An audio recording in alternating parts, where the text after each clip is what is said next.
Ulibarri programa sortzen da 96 inguruan, baina lehenagotik ere ja dago batetik 82ko normalizazio legea, 84an nolega programa sortzen da Euskara Zerbitzuaren baitan, eta hortik erabilera programak bultzatzen edo sustatzen hasten gara. Eta nolabait gorpuztu egiten da, 86an nolabait Ulibarri programa sortuz eta ikastetxeen hizkuntza normalkuntzako programen planifikazio horrekin. Nik ordura arte ikusten dituen ekarpenak, ikasleak aleginak egiten eta urrungo urtean berriro butxetik hasten zergaitik klaustroa aldatu zelako edo proiektuak ez zeukelako jarraipenik eta bar. Hizkuntz normalkuntza proiektua handago digitalizatutako programa bat. Eta programa hori irakasle berriak eskolara datozenean arkitzen dute. Orduan ez dago utxetik hasi beharrik eta paperetan galduta lehen Sisifori pasatzen zitzaiona, igo goraino eta atzera utxetik hastea, ez. Zegoen apurtxu bat jarraipena, eta nik egi esan behar badut, aitortzen dut, arnasa hartu nuela eta nire berritzeguneko kideko normalkuntza teknikarieta esanien bira. Ja, ni tranquil nago. Hau aurrera doa eta ni tranquil nago. Gure abia puntua, kaso gehienetan, zan gaztelaniaz ikastetik gentozen irakasle berri batzuk ginen.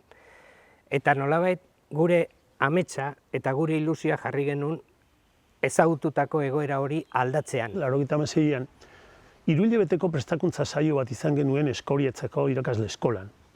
Aditu asko etorri ziren eta nolabait prestakuntza oso trinkoa izan zen. Bai 23 ikastetxeko esperimentalki piloto bezala parte hartu zutenak eta bai berritzegunetako teknikariontzako. Ikastetxeak saiakerak egiten ari ziren eta hezkuntza sailak ikusten du nolabait hori koordinatu edo hori bultzatzeko premia. Eta hasiera da erabat modu esperimentalean 23 ikastetxekin eta berehala deialdi ireki bat egiten den momentuan aurkitzen gara 215 ikastetxekin. Prestakuntza saio deitzen genion hasiera baten, eskola hiztunbilara hurbildu aurretik, lehenbiziko 5-6 bat urtetan, eta izaten zen egun 3-4 bat eguneko saioak izaten ziren, 3-4 goizetakoa, ez? Eta horren helburu nagusia izaten zen nolabait marko teoriko bat geureganatzea, marko interpretatiboa, teoriko bat eta interpretatibo bat. Ze azken finean bestela ekimenaz baitzen ginen, baina kokatu gabe egiten genuen hori, zergatik egiten genuen, zertarako egiten genuen, eta barrez. Orduan, funtsezkoa zen marko teoriko hori geureganatzea, marko interpretatibo hori geureganatzea, eta horretan alegintzen zian, bai adituak, soziolinguistikako ekarpenak eginaz, eta bai beste kanpoko esperientziak ere ekartzen zizkiguten. Besteak beste, berritzegunetik eta bar, hartu genituen txepetxen teoriak, hasi ginen hausnarketak egiten. Eta gainera hor aukera batzuk genituen, hizkuntz proiektorantza hasi genuen bide horregaz batera hezkuntz proiektuak ere hausnartzen eta egiten. Eta nik uste dut hezkuntz proiektuaren ordenamendu hori importantea zen, gero hizkuntz proiektora joateko. Beste mugarri bat hori da, ez eskola hiztunbila beraz, prestakuntza saioetatik eskola hiztunbila bezala egitea eta ja formato estandar bat bezala sortu eta urteroko eskema berdintsu batekin funtzionatu ahal izatea beste mugarri bat dela iruditzen zait. Sistematizazio bat eta metodologi bat planak egiteko, plana diseinatzeko, plana gordetzeko eta planak ebaluatzeko. Eta nik hor bi izen behintzat aipatu nahi nituzke. Lore Arriondo, Xabier Isasi, UEUtik, nolabait, prozeso guztian aditu moduan izan direnak. Eta gero beste atal bat izan du garrantzitsua esperientzien trukaketa. Ikastetxetan martxan jartzen ziren esperientziak, praktikoak esango genuke, teoria horretan oinarrituta esperientzia praktikoak, eta horren trukeak oso aberasgarriak izan dira eskola hiztunbilan, ikastetxetako teknikariak referentziak hartzen zituztelako, beste lekutan zer egiten zen ikusten zutelako, eta askotan jardunaldi bukaeran eskatzen ikusten genituen ikastetxe bateko teknikaria azalpena egin zuen teknikari bati, aizu, material hori bidaliko jazu, ikastetxeko dizut, eta truke hori albideratu zen, eta pentsatzen dut gaur egun ere albideratzen dela. Nik esango neuke eskola iztunbilaren ekarpena azkenengo 40 urteetan izugarria izan dela, ezta? Eta oraindik oso bizirik mantentzen dela, bilakatu dalako plataforma bat, espazio bat, gure proiektuen ikusgarritasuna eta sozializazioa egiteko, eta nik uste dut gure ikastetxeetan bereziki horrek eragin handia daukala egiten den lanean, ez? Balioan jartzen dugulako egiten den lana. Gerora, konturatzen gara, nolabait jardunaldi horiek beste funtzio handigo bat ere betetzen dutela, eta da elkar elikatzea, geure indarra bisualizatzea, eta nolabait taldearen babes hori sentitzea. Irakasleak eta ilusionatzeko olako gauza behar dira. Jardunaldi eta olako gauza behar dira. Eta behar da, jendeagaz egote, behar da kontrastea egitea. Bakardetik atera eta nolabait urteko txutea jasotzeko parada izan da uste dute eskola iztunbila.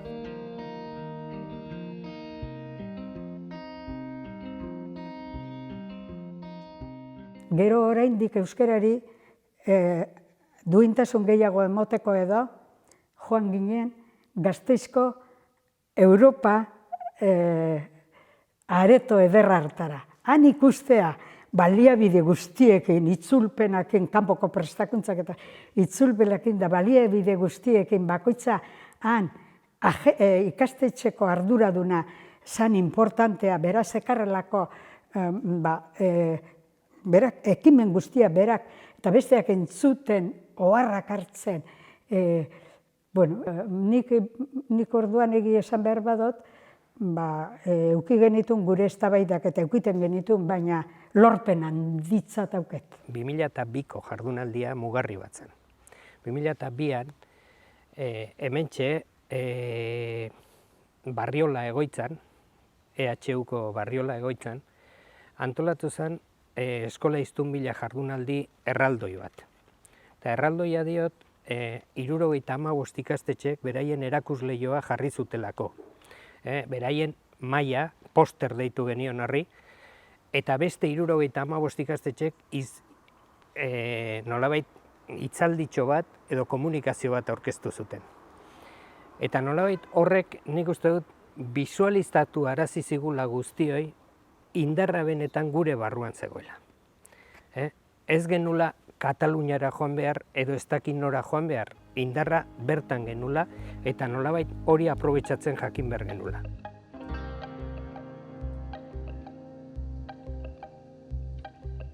Normalizazio legea berak, 82an, garbi xamar planteatzen du, nolabait erabileraren gaiari ere heldu beharko zaiola. Ez dela nahikoa izango ezagutza eta gaitasuna bultzatzea edo geletan egiten den lan horrek beharko duela beste gehigarri bat, hemengo hezkuntza sisteman, nolabait lagunduko duna gelan egindako hori kanpoan ere eta formalean eta ez formalean erabilera hori sustatzen.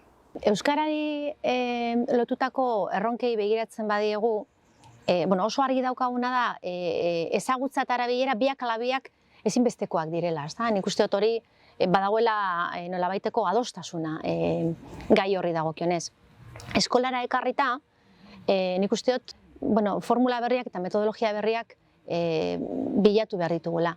Baina horiek etorriko dira bai ikasleen eta bai irakasleen praktiketatik. Nik uste dut beraien hausnarketa horretatik etorri beharreko proposamenak direla. Eta guri hor dagokigun rola da laguntzea, testuinguru horiek albideratzea, eta gure laguntza zerbitzuen bitartez, eta beste eragile batzuen laguntzarekin, adituen laguntzarekin, bide horri heltzea, ezta? Ulibarrik egin behar duena da, edo egiten alegintzen dena horixe da, ez? Sortzea ekosistema bat, nun ikaslea eta irakaslea eta hezkuntza komunitate osoa eroso sentidadin euskeraz biziz. Euskarak izan behar du ardatza.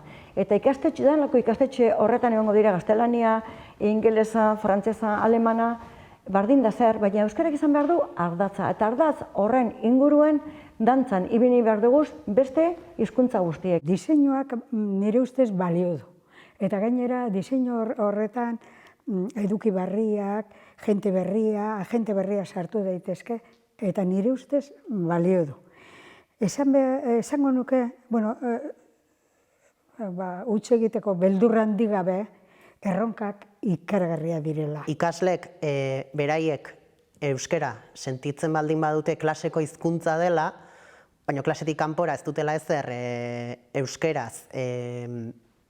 euskaraz bizializateko, noski, ez dute beraien hizkuntza bezala sentitzen.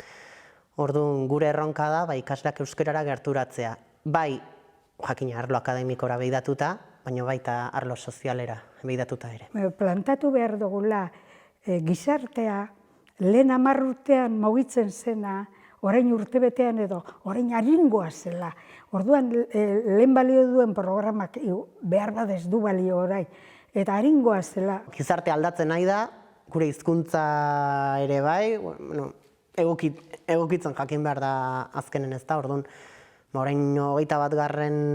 mende honetan, hainbat ezaugarri edo errekurso baldin badauzkagu, noski hezkuntzak ere horiek erabili egin behar ditu. Modu egokin eta aurretik egindako guztie baztertu gabe. Baina, beti egon behar da, adaptazio prozesu hori. Eta nik hemen ikasleak jarriko dituke erdigunean. Zer da gure ikasleek nahi dutena? Nola sentitzen dute euskara gure ikasleak, ezta? Eta galdera horiek oso presente izan behar ditugu. Eta ikasleak esaten ditugunean familiak ere bai. Azken finean, haiei dagokie esatea eta adieraztea nola sentitzen diren euskararekiko, ezta? Eta gu oso erne egon beharko gara eskaera hoiei. Izan zirelako gara eta garelako izango dira, ez? Nolabait jarraipen kate hori, katea ez dadile apurtu, ez? Gure bat dugu, gure hizkuntzak aurrera egin dezan, eta horrez dago besterik, ikastetxe, administrazio, famili, herri, danen arteko elkarlan bat egin behar da, nahi ez, Azkenik elkarlana. Elkarrekin behar deun lan, hezkuntza komunitatea osatzen deun eragile guztiok. Eta baita gizarteak ere.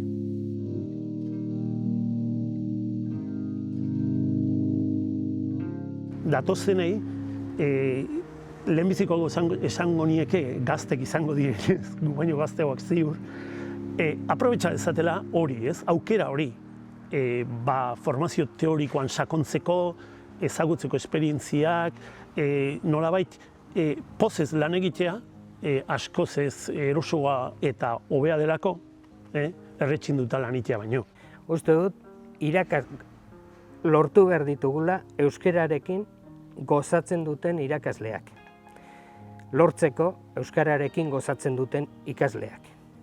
Eta uste dut, lehenengo adierazlea izan behar dula gozapena, poza, ilusioa. Ilusio handiarekin hartu ezkero urte batzu barru, gainera, seguru nago, gora berak izango dituzue bidean eta bai seguru nago, zuek ere urte batzu barru hori izango duzue. Merezi du. Honetan, gogorrekitia. Da, animo eta eurrera. Implikazio eta babesa. Hori eskatzeko esango nieke, hauei berriari. Eskatzeko. Norberak emateko alduen guztia, zuk eman aldozun guztia, baina eskatu eta konplizea bilatu inguruan. Eskolan bertan, herrian bertan, eta konplizea bilatu eta aurrera egin elkar animatuz.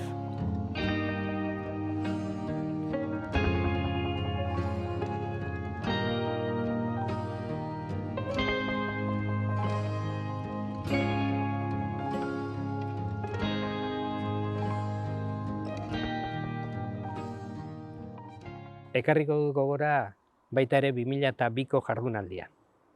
Jardunaldiaren amaiera, eseri ginen Barriola egoitzaren eskaileran. Eta batean, gutako batek, Panak, zutitu eta guztioi aurrezkoa egin zigun. Eta uste dut oso hunkigarria izan zela, eta nik eskaini nahi nuke aurrezko hori antolaketan ibiltzen zareten guztioi, antolaketa zaila eta nekosoa da urtero jardunaldi hauek egitea, bai hizlari moduan etortzen zareten hoi, edo zuen erakusketak egin dituzuen hoi, eta baita ere partaide moduan etorri zareten guztioi. Aurrezko egin behar, Ez, panaren aurrezkoa zan, zu.